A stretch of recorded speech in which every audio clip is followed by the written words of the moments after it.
Boa noite a todos, sejam todos bem-vindos. Estamos agradecendo a oportunidade de hoje, de falar sobre esse assunto e convidar todos para a gente conversar a respeito. A ideia da criação deste momento aí, desse mês do Setembro Amarelo, do Dia Internacional de Prevenção do Suicídio, é para incentivar a conversar sobre o assunto. Nós podemos fazer isso, tá?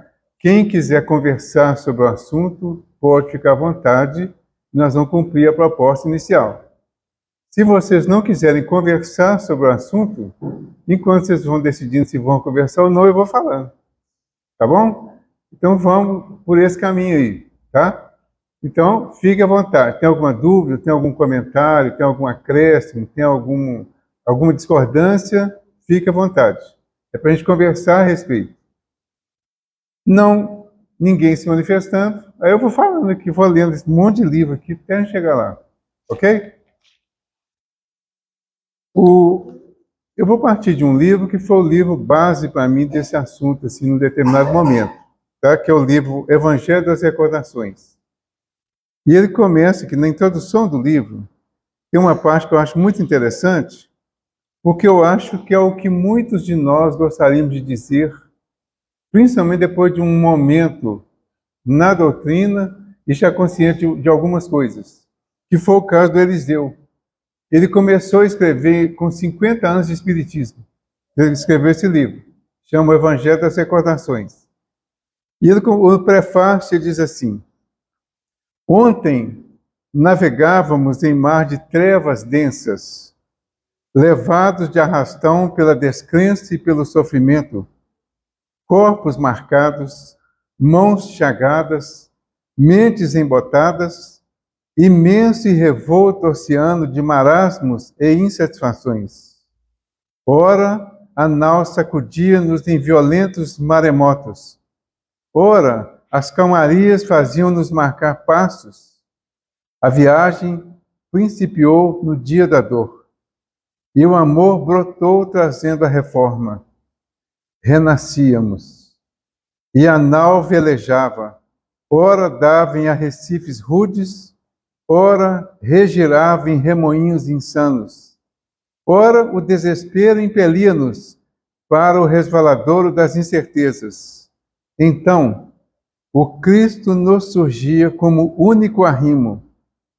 Um dia, a nau aporta a seguro abrigo, onde os vendavais não mais a abalariam, tendo a rocha por base, a âncora lançada em mar profundo por segurança, veio a paz, veio o progresso, veio o amor, veio a renúncia. E recordamos a caminhada pela eternidade. Benditas horas de desespero, benditas fases de solidão, benditas as marcas da escravidão. Benditos os corpos crivados pelas chagas da dor e da incompreensão. Ó, o sol! O sol, enfim, brilhou para nós. Caminheiros da paz, viajores do infinito. As dores de ontem são o preparar da seara do hoje para o lindo florir do amanhã.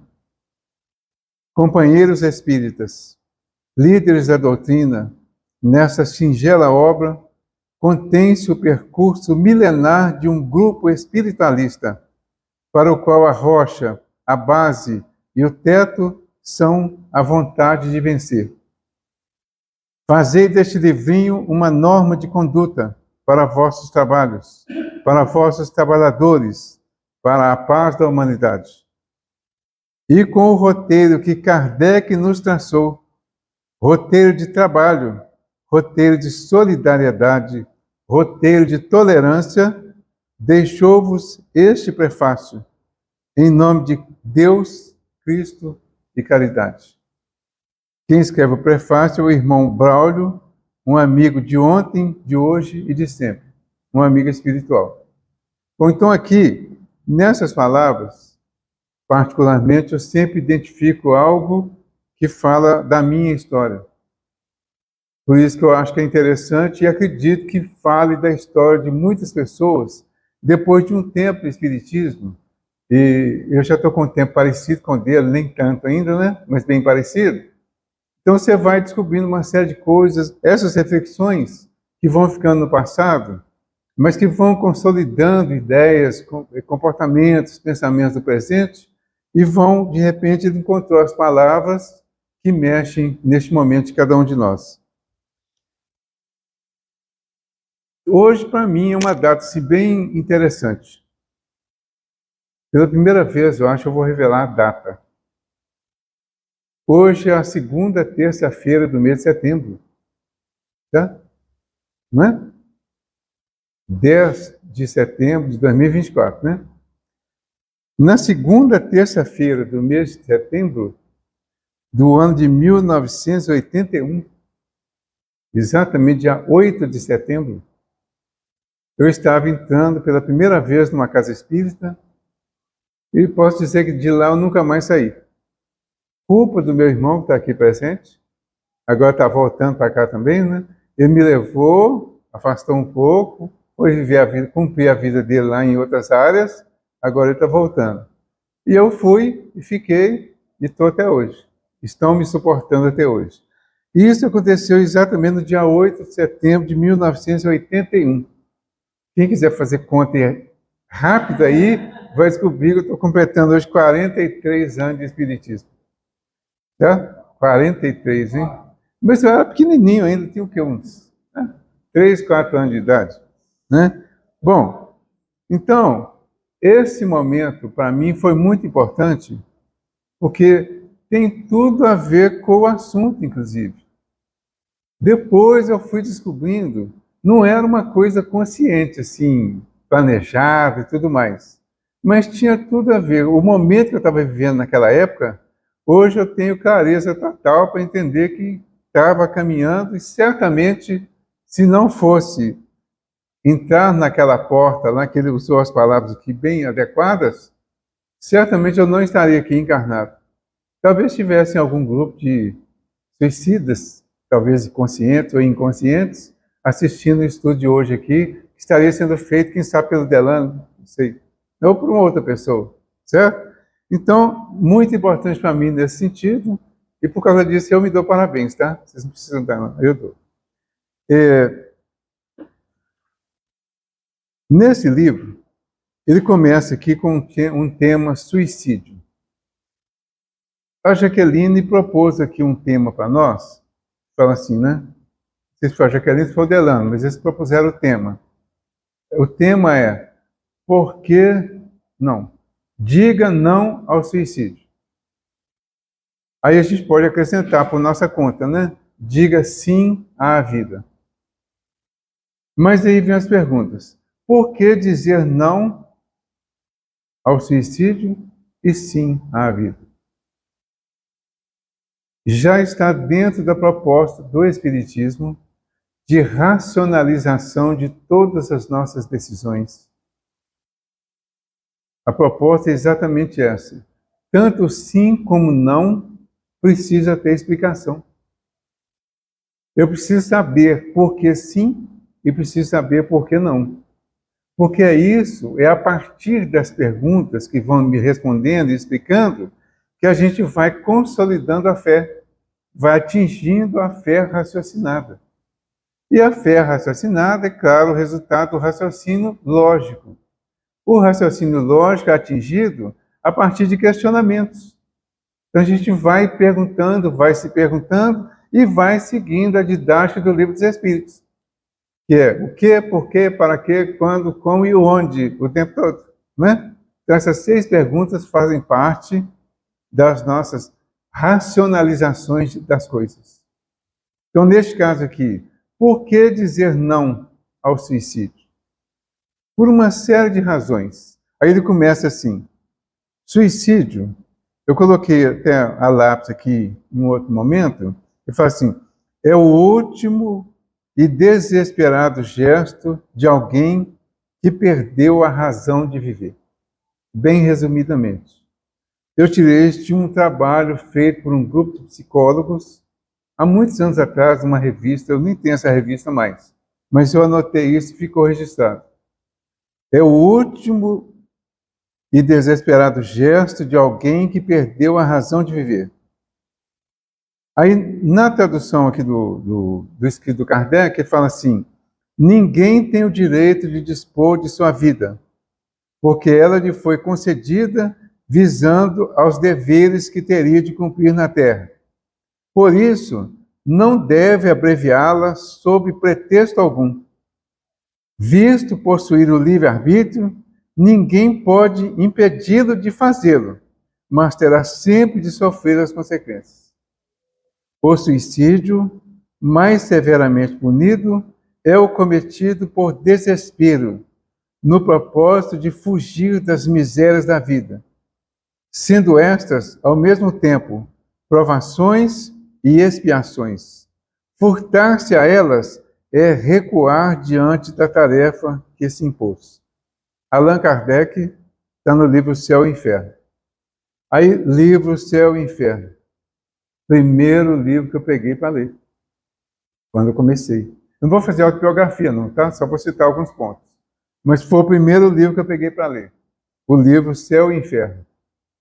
No livro Céu e Inferno, ele tem duas partes. E na segunda, ele tem aquela parte lá, ele fala da transição, e logo depois dos diversos capítulos, ele vai mostrando, o Kardec vai fazendo entrevistas com os espíritos que têm as características do capítulo. Então, por exemplo, o segundo capítulo, da segunda parte, ele vai entrevistar os espíritos felizes. Começa com um espírito que era espírita e era membro da Sociedade Espírita de Paris, e ele pede para ser evocado o mais rápido possível a título de experiência. Mas ele era totalmente consciente da realidade dele, e realmente, algumas horas depois, ele se manifestou totalmente consciente da sua desencarnação. Esse é o segundo capítulo da segunda parte. Lá no capítulo 5, ele vai tratar dos suicidas. E vai conversar com diversos, ele teve acesso a diversos suicidas, alguns até recentes, e nessa entrevista com eles, ele ajuntou bastante material que agora, ainda hoje, nós podemos voltar lá e ver que a conversa que o Kardec teve com esses espíritos, como com outros, em outras situações, ainda podem ser utilizadas para as nossas doutrinações hoje. Então, ele conversou com eles de uma forma assim, tão clara, tão tranquila, que ainda é possível hoje utilizar aquela mesma técnica que ele usou naquele momento lá. Mas aqui, o nosso amigo diz assim, esse texto lido aqui, ele tem a ver com a questão 944 do Livro dos Espíritos. O homem tem o direito de dispor de sua própria vida? Resposta: não. Somente Deus tem esse direito. O suicídio voluntário é uma transgressão dessa lei, ou seja, uma transgressão da lei de Deus. Aí o comentário que o nosso amigo coloca é o seguinte: há, num cantinho recôndito de nosso ser, um instinto que, mais do que qualquer outro, nos preserva a vida, que nos faz temer a morte, que nos ajuda a suportar sofrimentos e dificuldades, a vencer quaisquer obstáculos para que sobrevivamos. Esse instinto é uma lei da natureza e chama-se instinto de conservação. No homem, é um instinto racional. Nos animais, é meramente mecânico. Se ele é tão forte assim, por que há suicídio? Se o instinto de conservação é tão forte assim, por que há suicídio? Quer dizer, por que as pessoas se matam? Então, o instinto está de acordo com a lei de Deus. O instinto de conservação, ele está de acordo com a lei. O instinto foi desenvolvido lá no animal. Quando nós entramos na condição humana, ainda é instinto. Ainda vivemos o instinto hoje muito mais do que a razão. Mas a diferença, uma das grandes diferenças entre o animal racional, o homem, e o irracional, que são os animais, é exatamente a capacidade de raciocinar. Mas vai raciocinar de acordo com o conhecimento que tem. com a experiência que tem.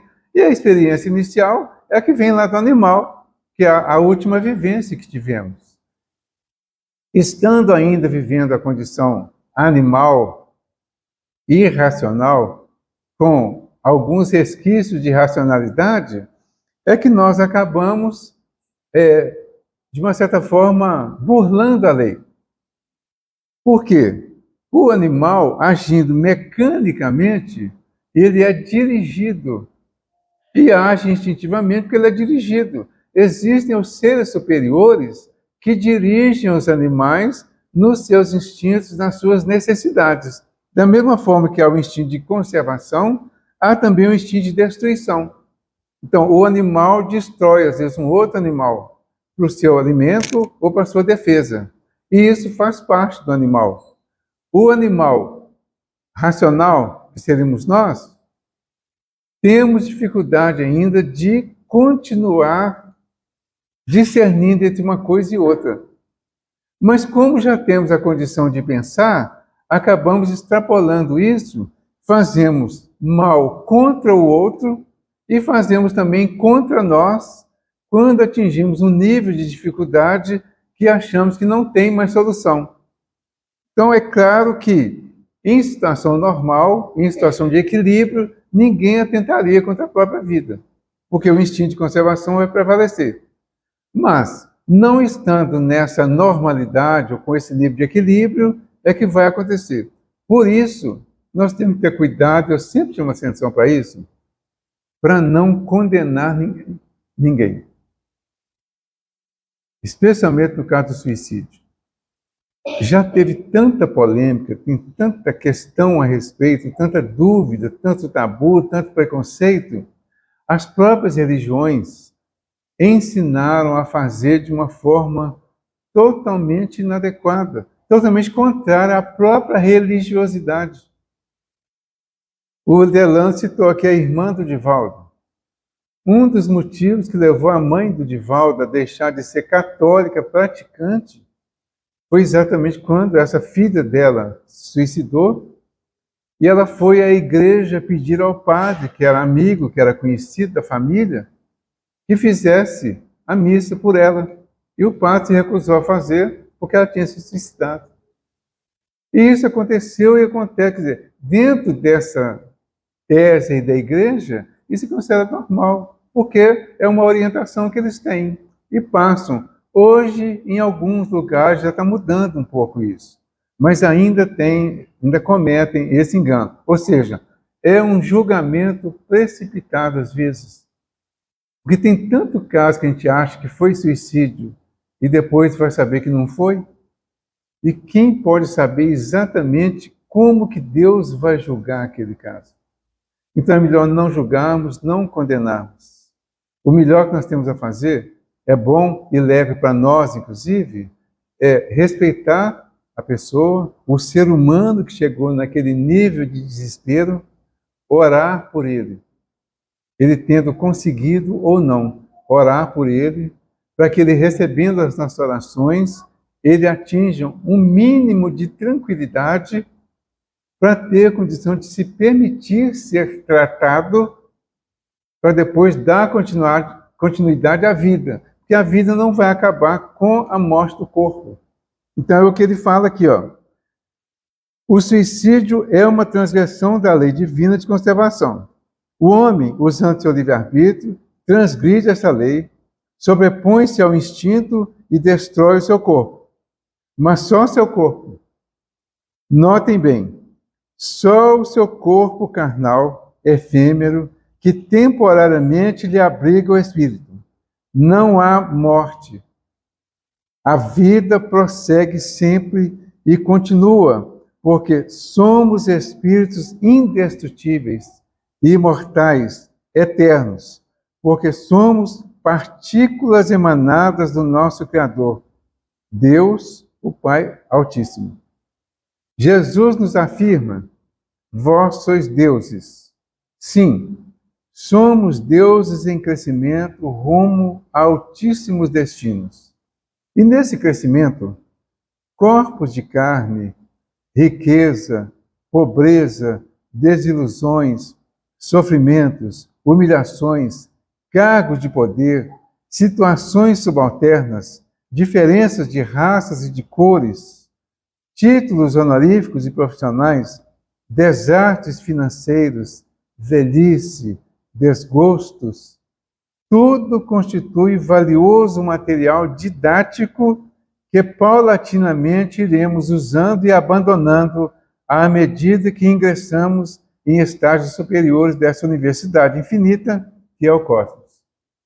Então, tudo isso aqui caracteriza as diversas diferenças que vamos vivenciar aqui no mundo material através dos corpos físicos. Numa sequência natural, a gente passaria por tudo isso aqui de forma natural, de acordo com o segmento da lei de Deus. Mas nós nem sempre seguimos a lei de Deus como é proposto, porque nós sempre teremos mais uma opção ou até mais. E quando desviamos do caminho da lei e optamos por um outro caminho, uma outra opção, nós aumentamos as dificuldades, aumentamos os conflitos, aumentamos os desequilíbrios, e isso, os desequilíbrios que no início não existiam, eles passam a existir ao longo da caminhada. Então nós chegamos aqui numa terra, num lugar chamado Brasil, onde tem gente do mundo inteiro com as mais diversas diferenças de cor, de cultura, de comportamento, diferenças físicas, diferenças morais, diferenças espirituais. São diversas as diferenças. Existe uma luta no nosso meio hoje, uma luta que ela seria saudável se fosse uma luta mais racional, baseada em conhecimentos, em que nós pudéssemos empreender essa luta buscando a igualdade a partir da igualdade real que já existe, que é a do Espírito. Todos nós temos origem em Deus. Todos fomos criados simples e ignorantes. Tivemos o mesmo ponto de partida. Quem foi aproveitando bem essa caminhada foi desenvolvendo. Mas quem não aproveitou, ficou para trás. Porque se você segue uma linha reta, você vai em frente e vai mais para frente. Mas quem vem junto e desvia, atrasa. Quem desvia, fere alguma coisa. Fere a si mesmo, fere alguém. Depois tem que voltar consertando para chegar no mesmo ponto do caminho, onde desviou, para seguir em frente. Os outros já estão mais na frente.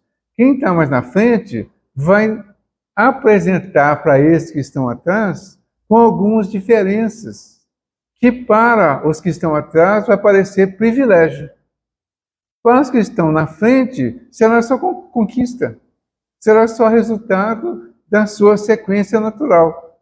Essas diferenças caracterizam os diversos problemas que nós vivemos hoje e que levam as pessoas aos sofrimentos e às vezes ao suicídio, porque não suporta a dor de algumas diferenças, se sente humilhado, se sente maltratado, tenta às vezes usar métodos mais inadequados para cobrir as diferenças. Então uma pessoa que tinha o necessário, desviou para buscar além do necessário e se perdeu, volta mais pobre ainda, com menos ainda, com menos recursos. Deus nos criou com os recursos necessários. Deu oportunidade a cada um de buscar o que é necessário para aquela fase, para aquela experiência. Então nós passaremos pela prova da riqueza e pela prova da pobreza. Mas uma pobreza normal, suportável. Quando nós estamos passando pela prova da pobreza, por exemplo, e achamos que temos que buscar a riqueza a qualquer custo, nós nos desviamos para conseguir isso. Ao desviar para conseguir isso, cria outros conflitos, outras dificuldades, outras desigualdades para o futuro. É aí que se constrói a miséria. Em uma outra situação, vem na condição de miséria. de falta total de algo que foi desperdiçado e jogado fora lá no passado. Essa diferença fica muito grande em relação aos outros e caracteriza as revoltas, a inveja, o ciúme, as revoltas generalizadas, vai implantando doenças das mais variadas também, inclusive por ter jogado a saúde fora, e aí as pessoas chegam um momento que elas começam a usar o recurso do autoextermínio para se livrar da vida, sem saber que não tem como se livrar da vida. Fala, Júlio. Tentando entender.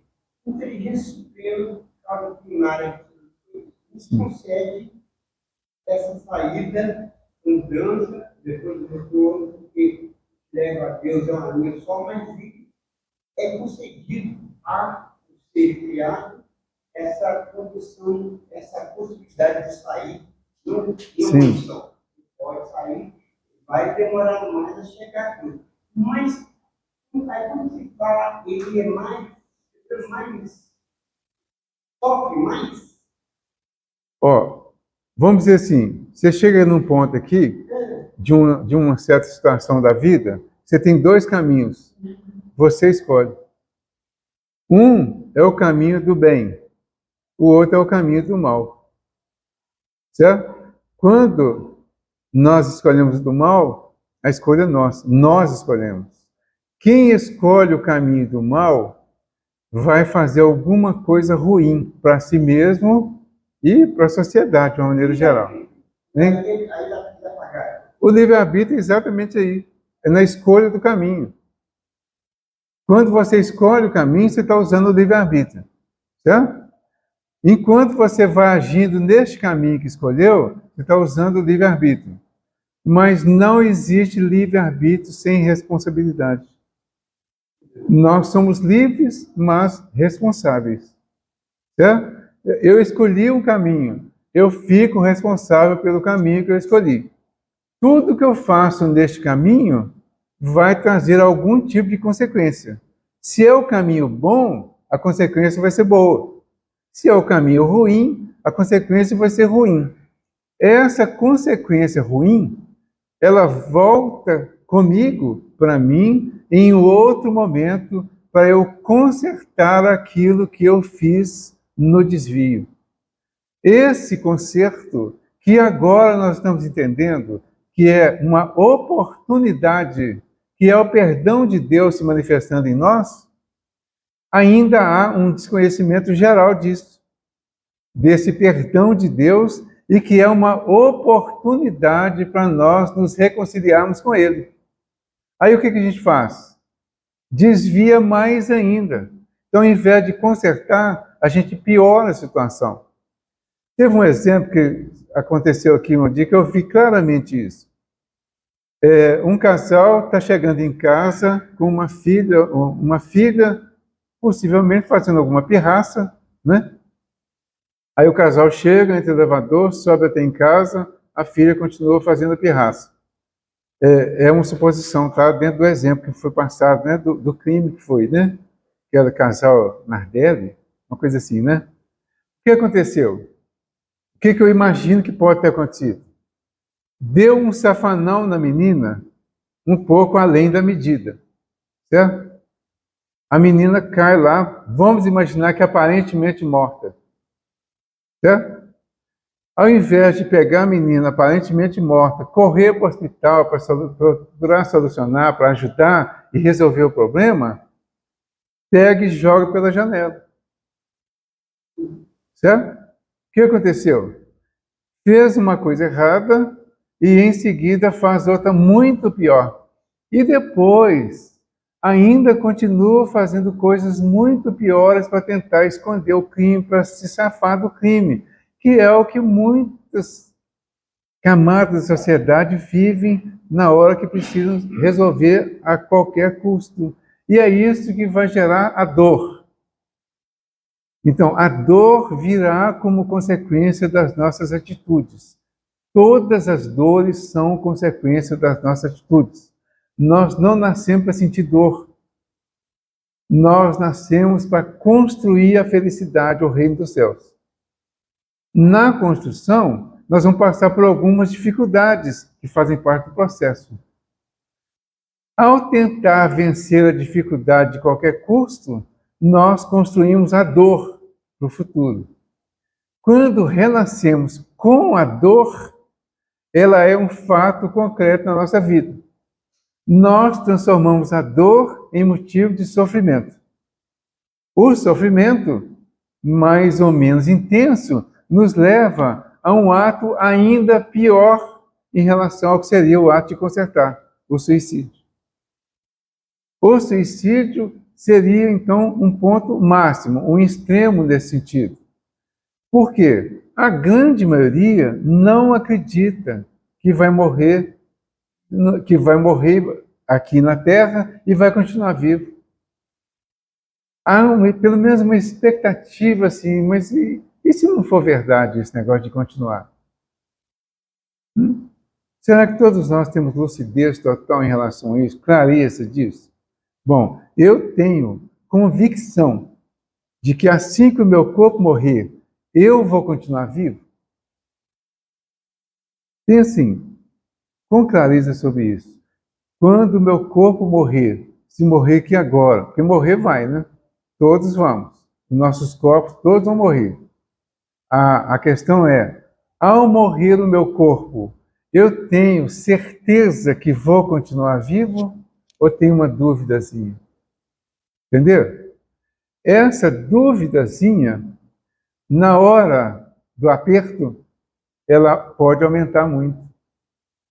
Ao aumentar muito essa dúvida, é provável que ela vire certeza que realmente tudo isso é bobagem, que não vai acontecer nada não, que o melhor que eu tenho a fazer é acabar logo com esse sofrimento, morrer e pronto.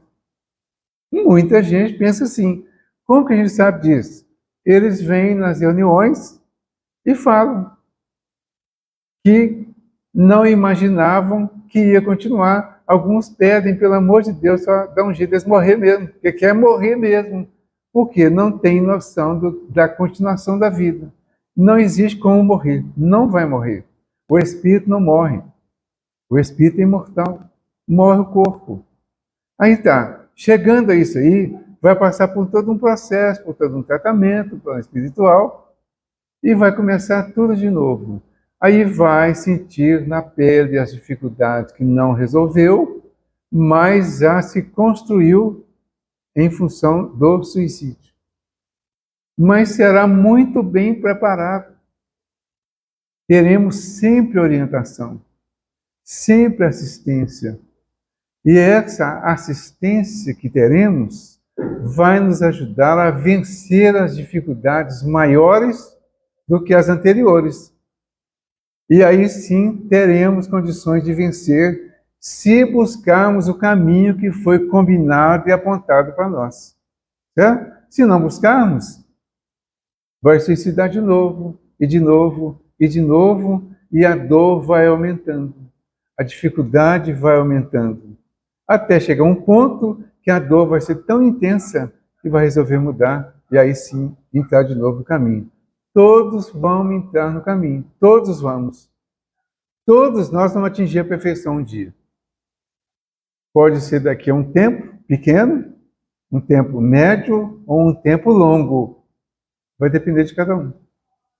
Tá? Aí ele continua aqui, ó. A Terra, nessa universidade, é uma pequenina classe primária onde espíritos infantis ainda começam a soletrar o beabá da espiritualidade. Isso aqui que ele fala, eu achei assim, explica muito bem a coisa, né? Muitos não aceitam os utensílios de ensino que a vida lhes fornece. Os utensílios vêm através da dor.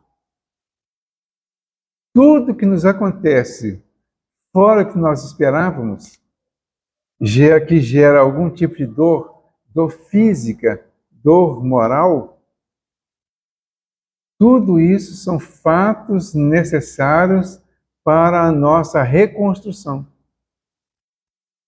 E aí nós podemos aproveitar ou não, é o que ele fala. Muitos não aceitam os utensílios de ensino que a vida lhes fornece, rebelam-se não gostam das lições que lhes afiguram duras, difíceis demais, e fogem da escola pelo suicídio.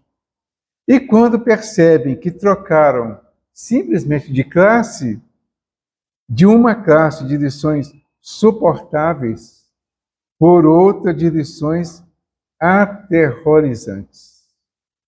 Tarde, muito tarde, só lhes resta o choro e o ranger de dentes. Já foi feito, já está feito, mas não está definitivamente feito, ou seja, não acabou. Vai começar tudo de novo. Quem pegar o livro que foi estudado aqui durante o aniversário do Cantinho, o Memórias de um Suicida, ele tem 3 partes. Cada uma das partes vai trazer um tipo de lição. Na primeira parte, é como se fosse de... Eu não sei como é que é hoje, assim, na minha época tinha primário, ginásio, científico, superior, né? É mais ou menos isso. Hoje tem o ensino fundamental, médio, superior, é isso? É assim? Fundamental, médio, superior. Primeira parte seria o ensino fundamental. É o mais difícil. É o que você tem menos conhecimento e mais necessidade de aprender. Depois, na segunda parte, seria o ensino médio.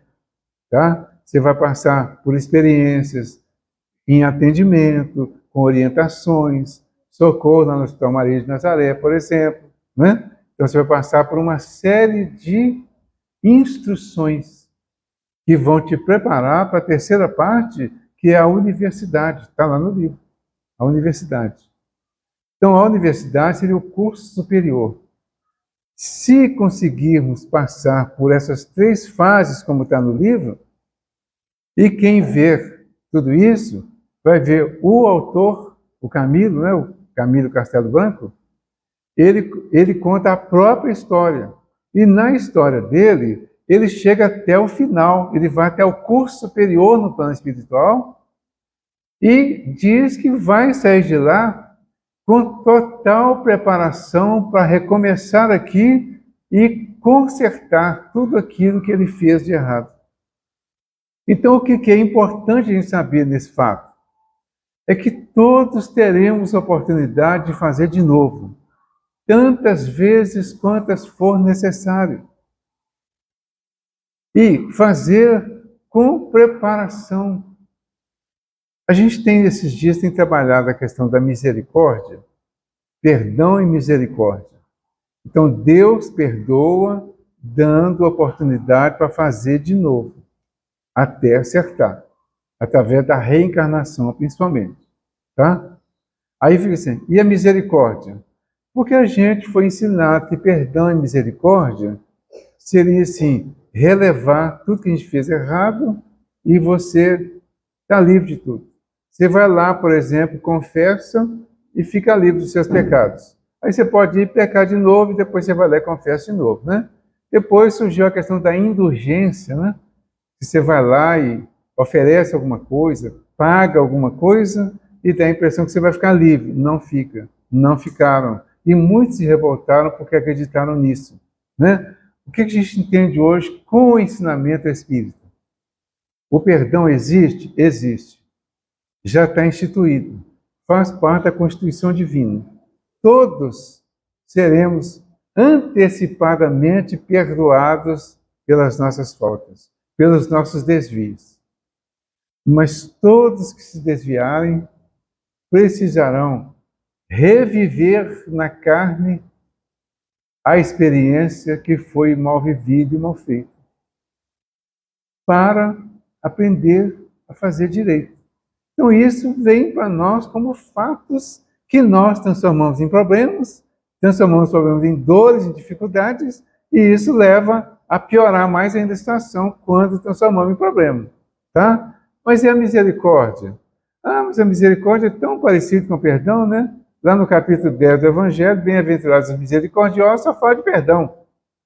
Muito mais de perdão, pelo menos. O que é então esse negócio de misericórdia? Ah, a gente fala assim às vezes, né? Deus é tão misericordioso que Ele vai fazer isso para mim, que Ele vai conceder isso para mim. E não é assim. Deus é misericordioso? É. o que ele vai fazer? A outra parte é, você que praticou aqui na Terra é colocado como um crime grave, né? Para a espiritualidade, foi um comportamento fora da lei que merece o perdão, e a misericórdia vai te permitir ser cuidado para que você tenha toda a preparação necessária até atingir o seu objetivo lá. Depois disso, você vai ser reencarnado aqui, nas condições necessárias, com direito a anjo da guarda, que é um espírito superior que vai cuidar de nós, é o maior, né? Todos temos. Com direito a espíritos protetores, que vão cuidar mais de perto ainda. São espíritos que vão cuidar para que nós vivamos exatamente aquilo que precisa. Não tira nem um pingo de nada e nem acrescenta. Então, qual que é a misericórdia? O cuidado que eles terão para que a gente consiga cumprir. Aí ele fala, bom, você vai lá e vai passar lá na Terra 80 anos para resolver essas questões todas aí que nós combinamos aqui. Essa aqui que você ainda não se sente em condições de cumprir, não vai ainda não. Vamos deixar para uma próxima.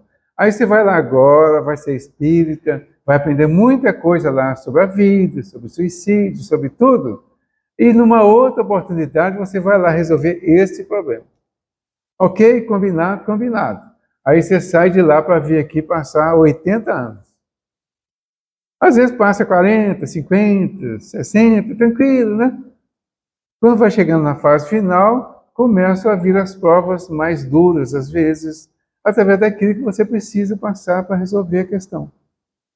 O que o seu protetor faz? O que o nosso protetor faz? Ele vai cuidando de nós. Se você adoeceu, por exemplo,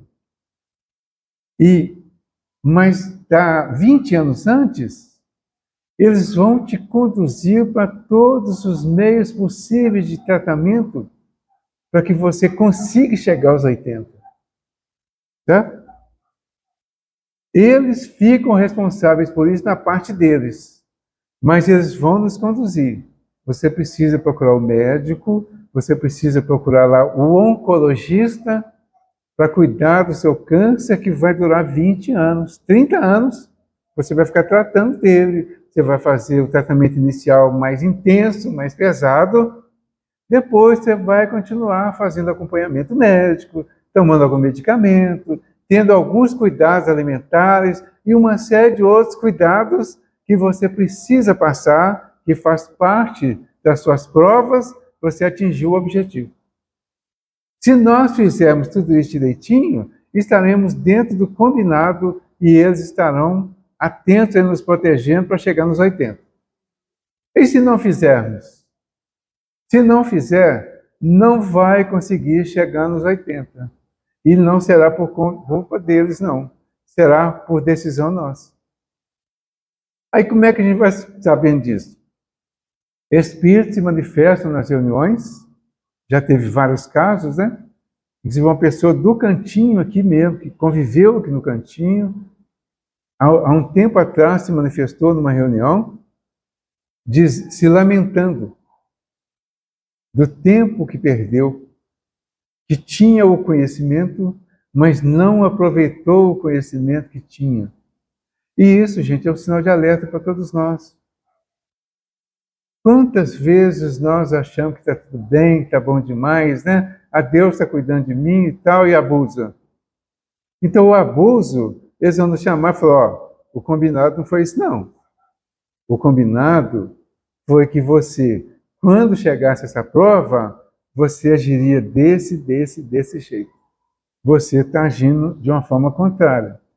Então, volta para o caminho. Caso contrário, vai ser suicídio indireto. Aqui, no Espiritismo, nós descobrimos um tipo de suicídio que a ciência convencional ainda não descobriu, com essa clareza. Nós já sabemos hoje de casos de suicídios que as pessoas provocam como se fosse acidente, algum tipo de acidente, que para a pessoa é suicídio, ela programou. Para quem está em torno, vai ser um acidente. Aqui vai ser tratado como acidente. No plano espiritual, vai ser tratado como suicídio. Porque foi a antecipação da vida, ou da morte, né? Por responsabilidade da pessoa. Então, esse é o cuidado. Esse é o detalhe. Quando nós estamos aqui agora, falando hoje aqui, né, dia 10 de setembro, sobre esse Dia Mundial de Prevenção do Suicídio, é claro que a gente precisa trabalhar isso com bastante intensidade para não incorrermos nesses riscos. Então agora é hora de começarmos a pensar em combater mais seriamente os nossos vícios. Os vícios físicos, né? Todos eles. Combater os vícios. Nós somos, às vezes, encaminhados para os ambientes onde seremos chamados a atenção para isso. Precisamos combater os nossos defeitos. Esses mais comuns, que eu sei que ninguém tem. É ciúme, inveja, egoísmo, orgulho, vaidade, avareza. Mais algum? Mais alguns aí, né? Eu sei que ninguém aqui tem essas coisas, né? Já ultrapassamos isso, né? Mas vamos imaginar que alguém tenha. Todos esses pequenos defeitos vão desencadear outras dificuldades, outros problemas externos, também internos. Alguns comportamentos mentais vão trazer grandes transtornos para o corpo físico. Por isso, precisamos mudar. Não é questão de religião isso. O Espiritismo não proíbe de nada. Essa é a proposta da doutrina. Não tem que proibir ninguém de nada e não tem que obrigar ninguém a nada.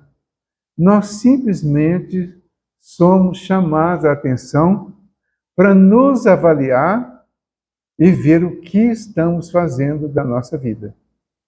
Certo? Mas é um trabalho de responsabilidade de cada um. É um trabalho de conscientização. E aí nós vamos descobrindo o que é desnecessário para mim que eu ainda faço. O que eu tenho certeza já que está além do necessário, totalmente.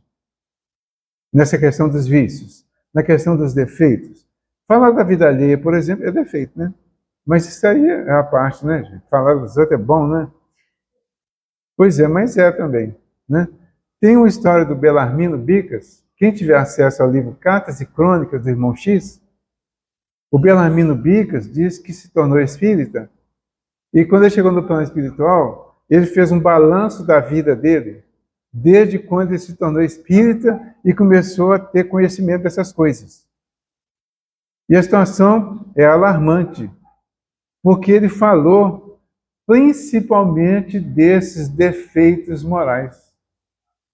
Comportamento no trânsito, o comportamento dentro de casa com as pessoas, né? Aquela questão da agressividade, por exemplo, aquela franqueza muito mais para a falta de educação do que realmente franqueza mesmo. Então, a agressividade, aquele mau humor constante com as pessoas, aquela impaciência, tudo isso vai gerando um desgaste em nós intimamente e nas pessoas com quem convivemos.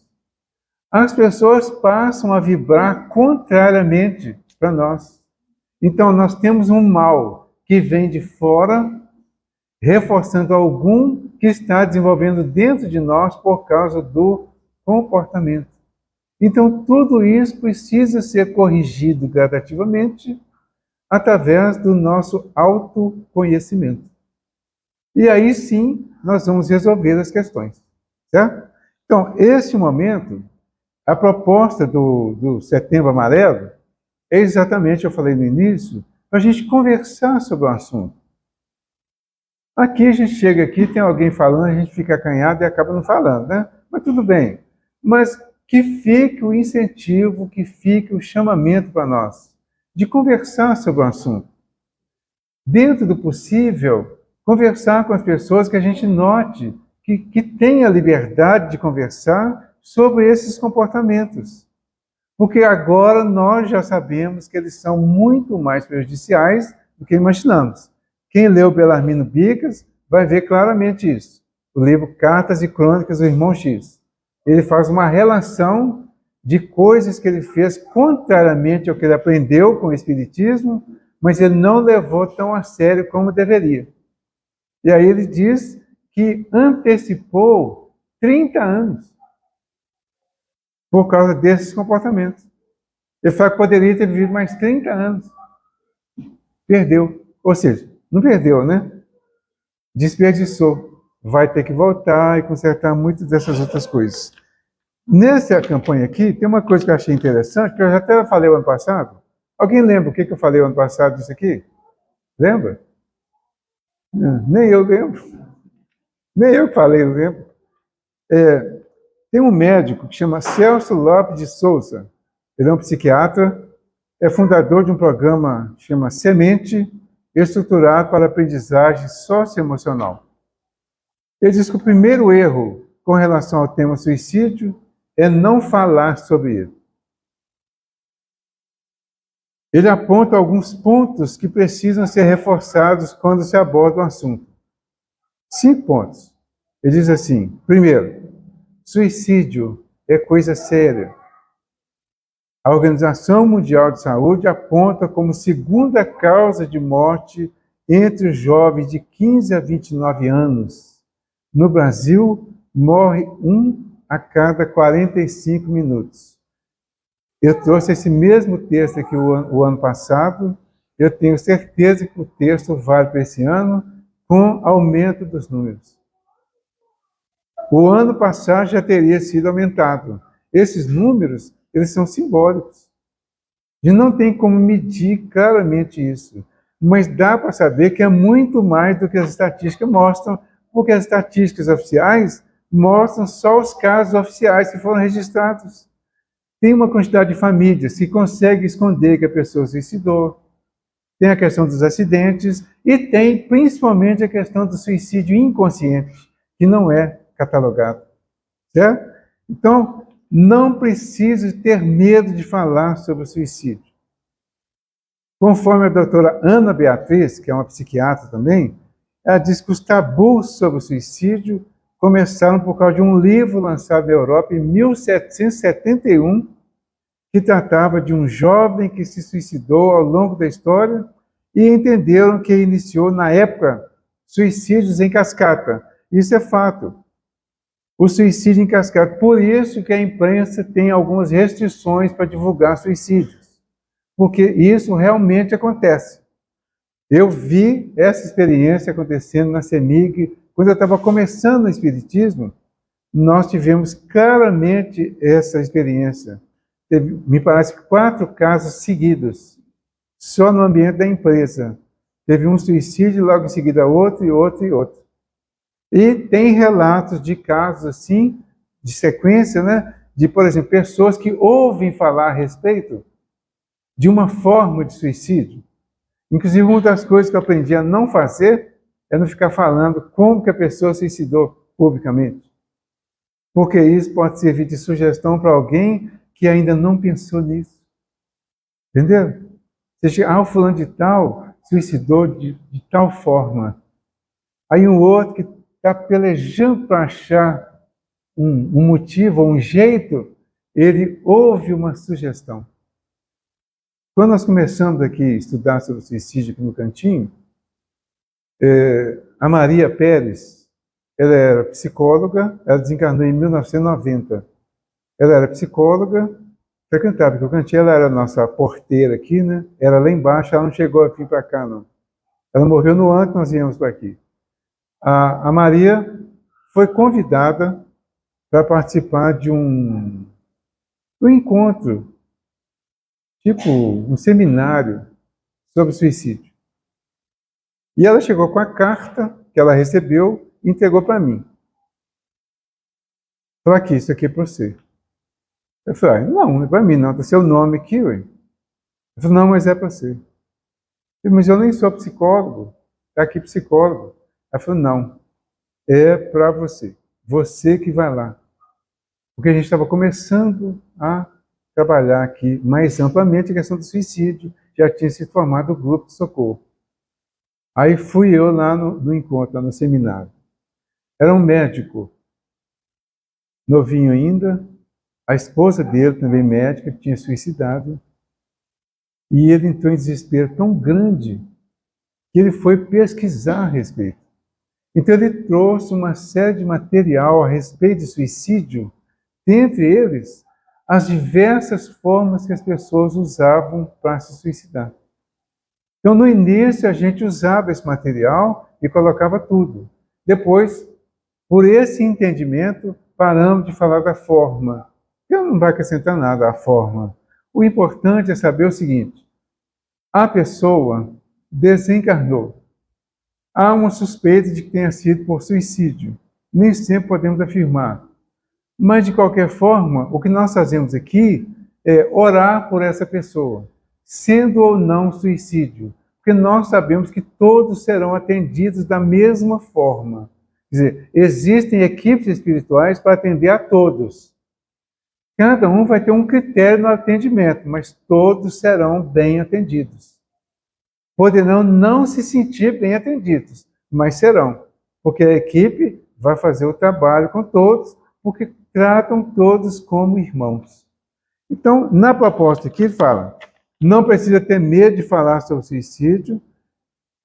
Pensamentos de morte são uma coisa, ideação suicida é outra. Pensamento de morte. Você pode pensar sobre a morte. A gente vive aconselhando isso aqui, inclusive, para a gente se preparar.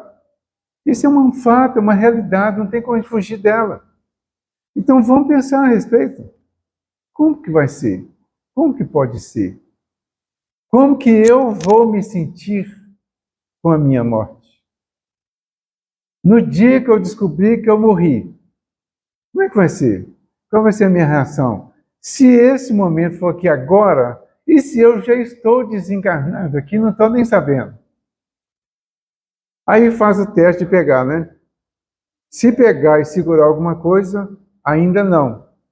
Se não segurar nada, começa a desconfiar. Calma, começa a desconfiar, né? Então, esse é um dos testes. O outro, que é bem comum também, é de passar pela parede. Mas é perigoso, né? Mas você pode ir tentar passar na parede. Se conseguir passar, desencarnou, tá? Se não conseguir, vai bater a testa. Então, vai devagarinho para não machucar, né? São os testes que a gente pode fazer.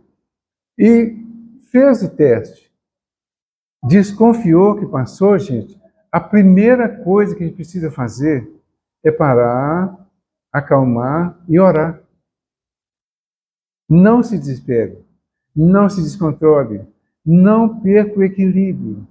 Pare, ore.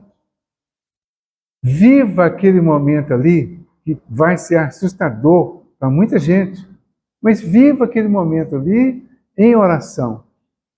Com certeza já está sendo assistido. A oração vai nos colocar em sintonia com os amigos espirituais que estão ali prontinhos já para nos acolher. E aí nós vamos encontrar com eles. Veremos, eles já estarão ao nosso lado.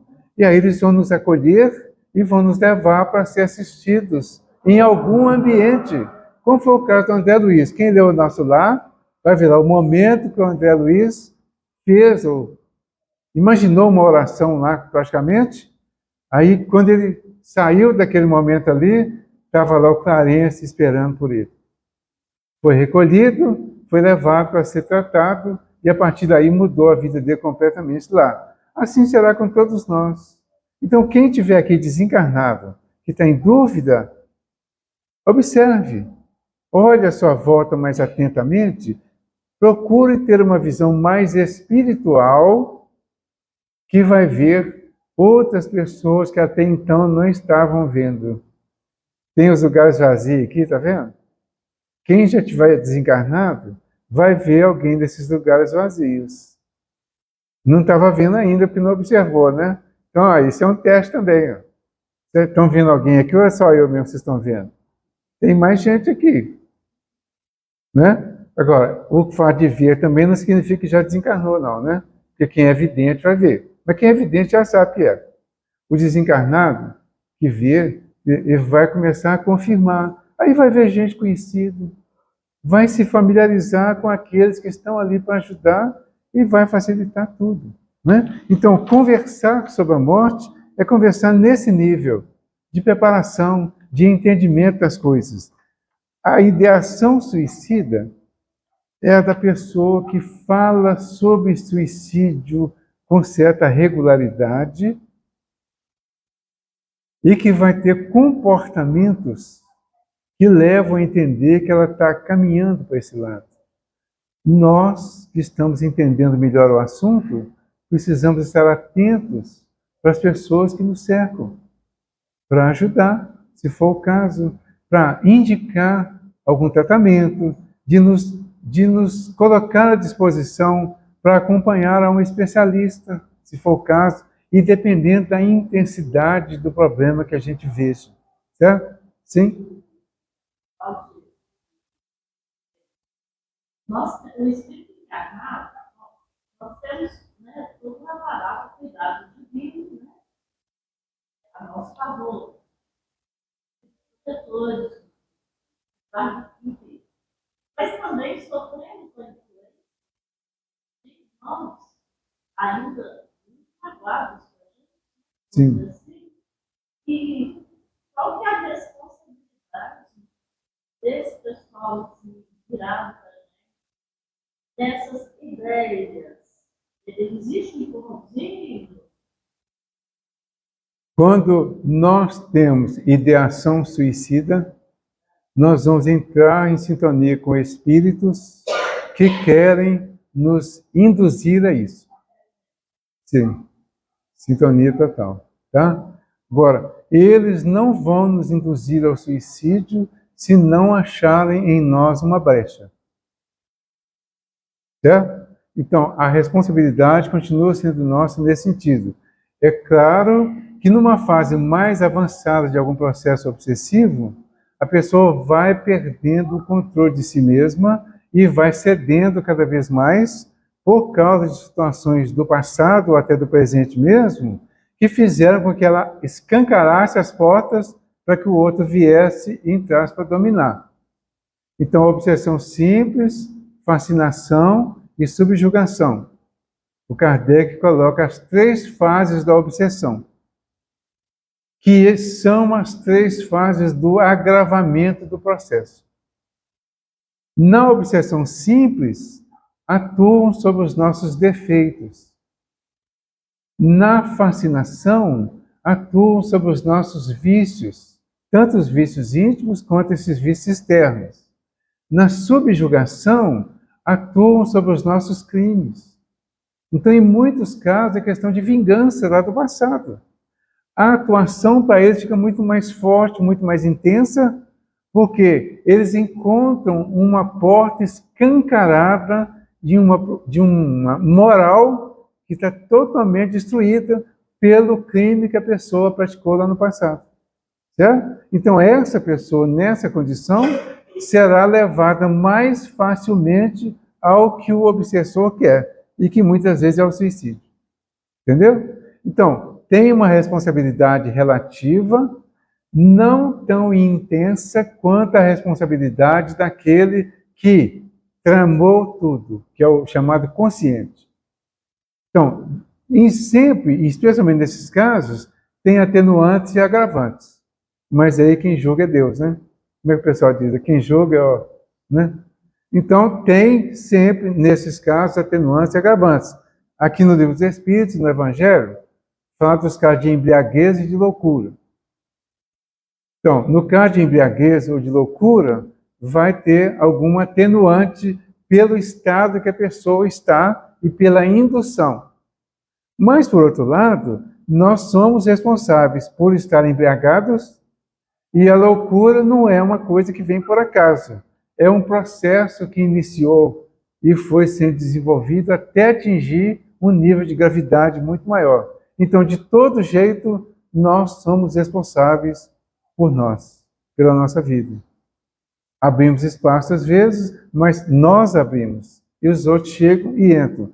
Portanto, a melhor maneira de combater tudo isso é mudar os nossos comportamentos. É fechar as portas. Certo? Responsabilidade nossa. O quarto caso que ele fala aqui é possível prevenir o suicídio. Estatísticas dizem que 90% dos casos são evitáveis. 90%. Porque quase sempre, quando tem algum caso numa família, as pessoas dizem, nossa, a pessoa, bem que ele falou isso, isso e aquilo, e agora dá para entender que era o que ele estava pensando em fazer. E às vezes a pessoa fala claramente, às vezes fala brincando. Fala brincando, no caso do suicídio, os psicólogos, inclusive, falam, desse grupo que eu li na revista, eles falam o seguinte, tem um ditado lá, cachorro que ladra não morde, né? No caso do suicídio não tem isso, não. Ele fala e está caminhando mesmo. Se não tratar, vai fazer. Certo? E o quinto item, ele fala assim, as campanhas de prevenção são fundamentais. O Setembro Amarelo é uma oportunidade de conscientizar as pessoas e promover discussão sobre o tema, diz o Dr. Celso Lopes. Então, por isso estamos vivendo aqui o Setembro Amarelo. Estamos homenageando, né, o Setembro Amarelo. Estamos vivenciando o Setembro Amarelo. E o Espiritismo, de uma certa forma, está adotando essa campanha como oportunidade para tratar do assunto. Então, por exemplo, esse mês eu devo ter pelo menos mais uns 5 ou 6 estudos sobre suicídio, com o tema suicídio em diversas outras casas, para tratar do mesmo assunto. E eu até ainda inventei mais um para quarta-feira, né, dia 25, aqui no cantinho, porque quando eu estava vendo tudo hoje lá, eu imaginei que certamente não ia dar para falar tudo, como não vai dar, né, que o tempo já está acabando. Mas eu imaginei uma forma diferente de ver o assunto, mais voltado para a educação mediúnica. Então, pedi a Jaqueline, ela já até fez o cartaz, está comigo ainda, e a gente vai programar, então, para o dia 25, trazer o assunto para o grupo, que o dia é o dia de estudo do Evangelho. Então, nós vamos mudar e nós vamos fazer o estudo sobre o suicídio, chamando a atenção mais para o lado da mediunidade. Quem puder e quiser vir dia 25, está todo mundo convidado, porque vai ser uma reunião só de estudo mesmo. Tá bom? Bom, no livro Céu e Inferno, que eu falei antes, o Kardec faz aquela entrevista, né? Aqui no capítulo 5, o suicida de A Samaritana. E diz assim, a 7 de abril de 1858, lá pelas 7 horas da noite, um homem de cerca de 50 anos, decentemente vestido, apresentou-se no estabelecimento de A Samaritana, em Paris, e mandou que lhe preparassem um banho. O empregado de serviço, admirando-se de que, passadas 2 horas, o homem não se manifestasse, resolveu ir averiguar se ele estava passando bem. Foi então testemunha de um quadro horroroso. O infeliz havia-se degolado com uma navalha e todo o seu sangue misturara-se à água da banheira. E como não puderam descobrir a sua identidade, o cadáver foi levado para o necrotério. Evocado na Sociedade Espírita de Paris, 6 dias depois de sua morte, o espírito desse homem deu as seguintes respostas. A evocação. Primeiro, responde o guia do médium. Responde assim, espere, chegou. Aí ele começa a perguntar, onde se encontra agora? Resposta, não sei. Diga-me onde estou. Você está numa reunião de pessoas que se ocupam com estudos espíritas e querem ajudá-lo. Resposta, diga-me se estou vivo. Sinto-me asfixiar no caixão.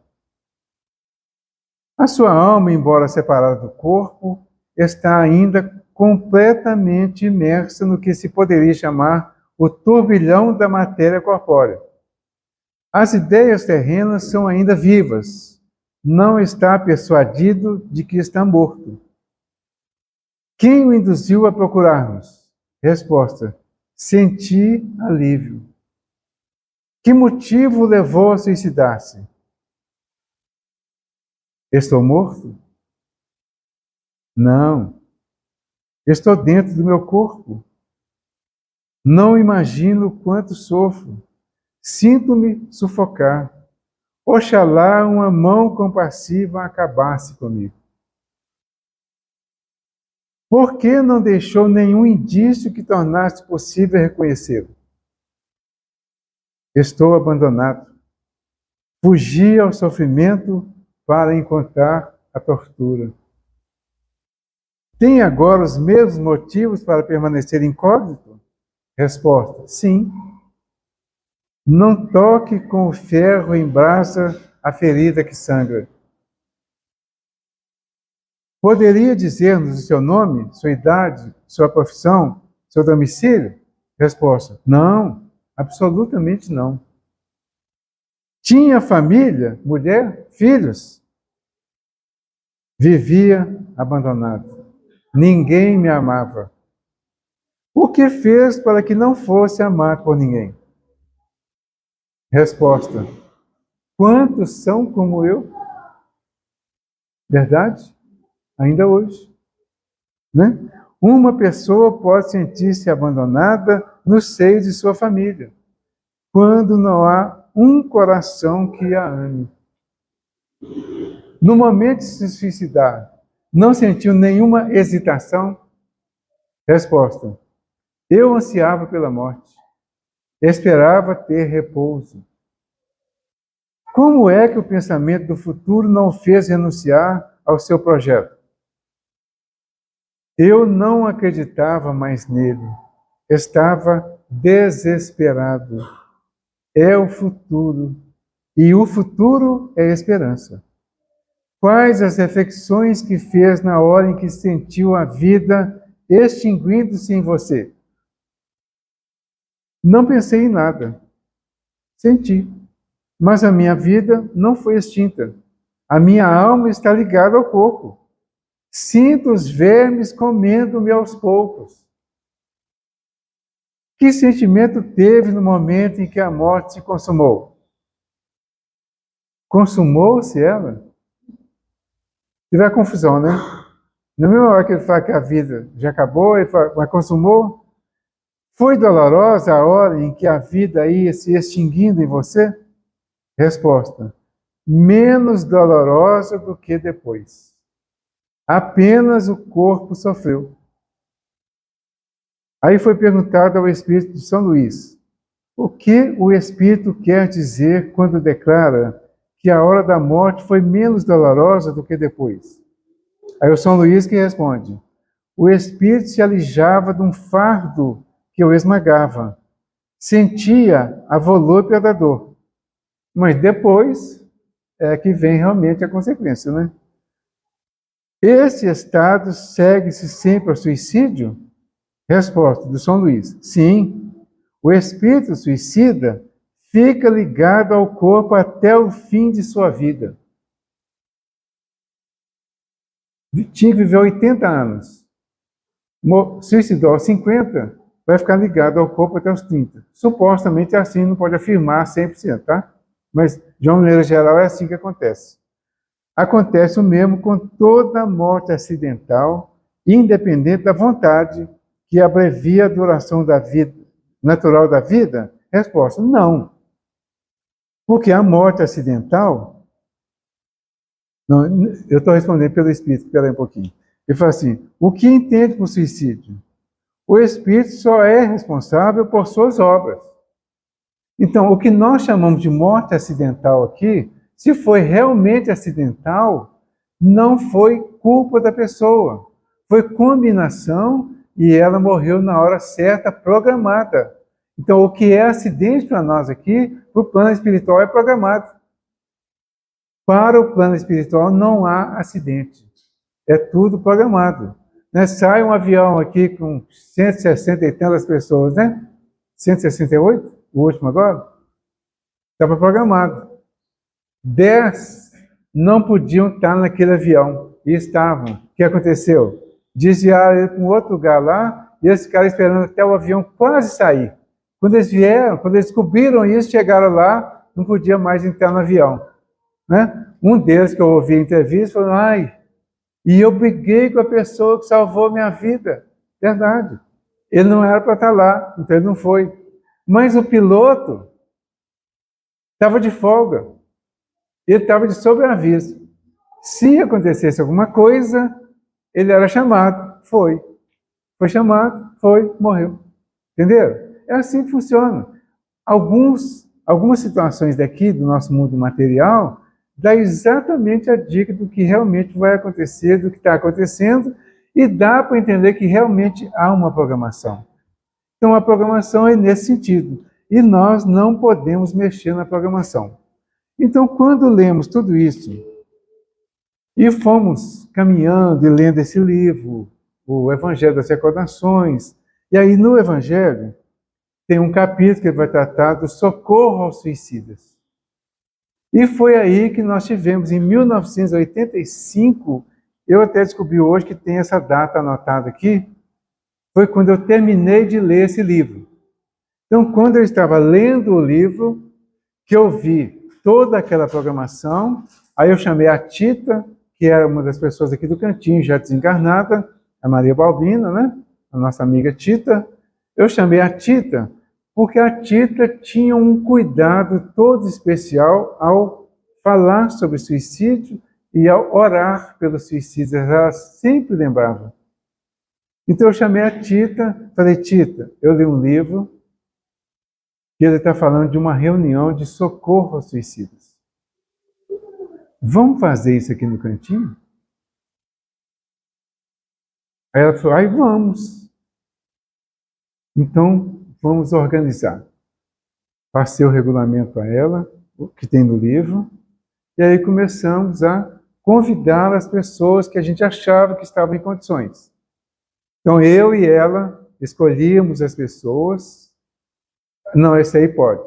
Aí a gente convidava as pessoas.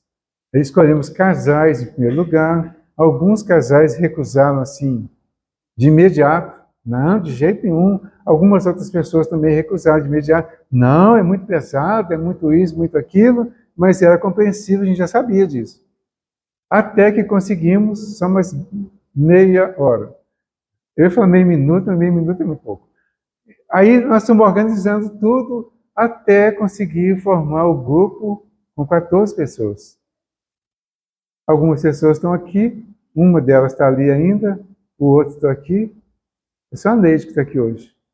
Aí nós formamos um grupo com 14 pessoas e no dia 13 de agosto de 1988, nós iniciamos a nossa reunião de socorro aos suicidas, colocamos o nome de Grupo de Socorro aos Suicidas Judas Iscariotes. Em 2002, foi criado um segundo grupo, porque algumas pessoas que não foram convidadas para o primeiro, ou que se colocaram à disposição depois, começaram até a cobrar que a gente não tinha ainda organizado para elas entrarem. Mas houve alguns revezamentos lá, mas não eram tantos. Então, tinha condição de formar um segundo grupo. Aí formamos o segundo grupo, então hoje nós trabalhamos no primeiro sábado é o segundo grupo, e no segundo sábado o primeiro grupo. Interessante isso, né? A gente viu fazendo esse joguinho aqui. Na quarta-feira está tendo esse jogo direto. Primeira parte do livro é na segunda parte da reunião. Segunda parte do livro na primeira parte da reunião. É só para confundir um pouquinho, para a gente para pensar. Então é isso que está acontecendo até hoje. Eu até fiz uma estatística, só mais um minutinho, tá? Ninguém quer ver o jogo do Brasil, não quer? Quer nada. Primeiro eu vou ter que achar, né? Eu vou ter que pular minha ordem aqui, por isso que está difícil para achar. Eu fiz aqui o seguinte. Em 2006, eu escrevi alguma coisa sobre o aniversário do grupo Socorro Suicidas. E fiz uma estatística pessoal. Era assim, quando paramos para pensar os números, é que percebemos como pouco de cada mês acaba se tornando muito ao longo de um tempo. São 36 anos que, multiplicados por 12, uma reunião por mês, encontramos 432 reuniões, contínuas e ininterruptas. Nunca faltou. Tivemos o mínimo de 10 e o máximo de 16 pessoas encarnadas em cada reunião. Agora, isso aqui foi escrito naquela época, agora já diminuiu. Já teve caso de ter 8 pessoas, 7 talvez. Uma multidão de desencarnados, tanto trabalhadores e orientadores, como suicidas em busca de consolo, foram ajudados. Se transformarmos em número, estimando apenas os sofredores que acreditamos ter sido ajudados, teríamos uma média de 4 ou 5 manifestações por mês, em 430 dias, 432 reuniões, totalizamos 2.160 manifestações diretas através dos médiuns. Se considerarmos que através de cada manifestação direta podemos ter mais 9 espíritos se ajudando indiretamente, encontraremos um número de 19.440 beneficiados ao longo desse tempo. Então, aí temos o número do que foi possível, graças à crença inicial de cada um dos 14 trabalhadores encarnados e desencarnados, alguns substituídos ao longo do tempo. Somando o segundo grupo, que eu não tinha colocado nessa estatística aqui ainda, o segundo grupo, a soma passou a ser, eu não somei tudo aqui, ó. A primeira, 19.440 socorridos.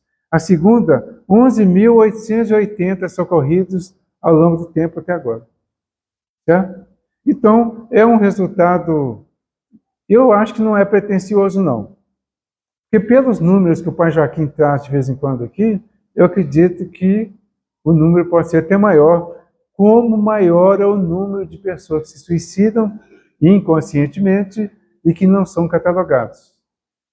Isso é um trabalho que nós achamos que pode ser feito na doutrina, com a doutrina, mas que pode, de alguma forma, ser feito por nós, particularmente no dia a dia, através das orações pelos suicidas. Então é isso que eu acho que é importante a gente considerar. E na primeira reunião, ou numa das primeiras, nós tivemos uma manifestação que a Cristina, inclusive, agora teve uma complementação dela. O Espírito veio através da Tereza, né? Foi no dia 10 de setembro de 88, 1988. Foi a primeira reunião oficial. Coincidentemente, né? A data é hoje. Esse Espírito traz o seguinte: que lugar é este? Estranho. Estranho este momento. É como se eu estivesse a balançar no tempo. Dizem que sou louca. Por eu falar? Às vezes faço versos que são todos muitos pensamentos. Não sei o que faço. Às vezes eu lamento. Choro de dia, choro de noite, mas não compreendo por que tantos sofrem e me chamam de louca. Amei o mundo. Dizem, amei a muitos. Dizem que o amor é tudo. Como fui parar aqui? Estranho momento, estranho balanço, que eleva alguns momentos e me trazem, às vezes, no fundo de um poço, onde há muito sofrimento. Não sei se sofro, me chamam de louca. Explique aqui, se você puder.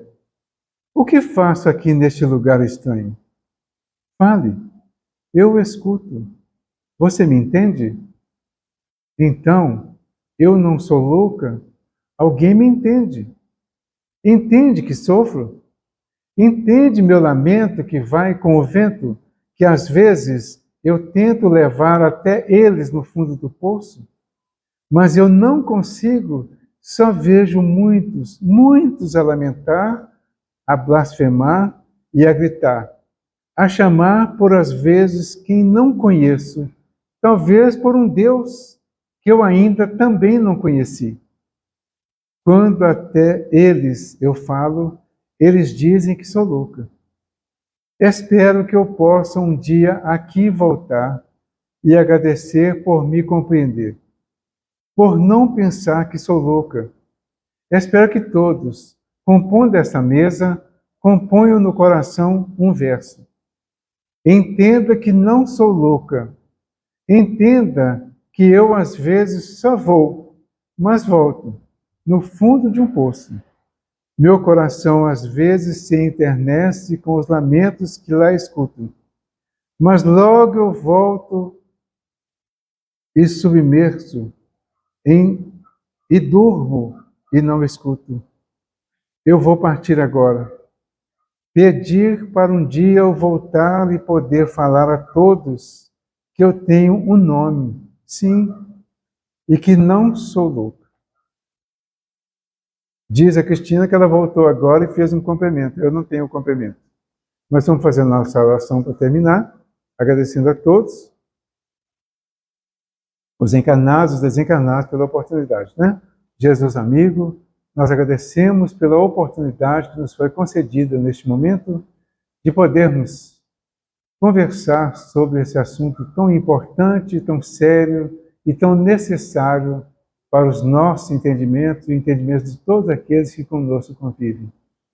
Bendito Jesus, que ao conversarmos, que ao entendermos alguns pequenos pontos desse assunto delicado, possamos tratá-lo com seriedade, com amor, com o nosso melhor sentimento, elevando a esses nossos irmãos que se suicidaram, aqueles que às vezes estão muito próximos de nós, que às vezes estão nas nossas famílias, os que estão programando o suicídio, que possamos orar por todos eles, para que não cheguem a concretizar o ato. Mas se já concretizaram, que oremos pela recuperação deles, pelo assumir a responsabilidade e buscarem todos os recursos que são oferecidos no plano espiritual. Agradecemos Jesus pela nossa parte pessoal e particular, por termos nos oferecido a oportunidade de, naquele dia 8 de setembro de 1981, ter sido levado àquela casa onde encontramos o caminho para trilharmos todos esses conhecimentos que o Espiritismo nos trouxe. Permita, Senhor, que possamos assimilar esses conhecimentos, todos nós, e exteriorizá-los através de vibrações, de falas, de comportamentos a todos aqueles que conosco convivem. Agradecemos finalmente por este cantinho, por esse local de amor, esse local de misericórdia, de compreensão, de perdão, e por todos aqueles que trabalharam desde o início para que esse cantinho se tornasse o que é hoje, dando condições de atendimento e de tratamento a tantos irmãos necessitados de afeto, de amor, de compreensão. Que a tua paz nos envolva hoje e sempre, que assim seja. Obrigado.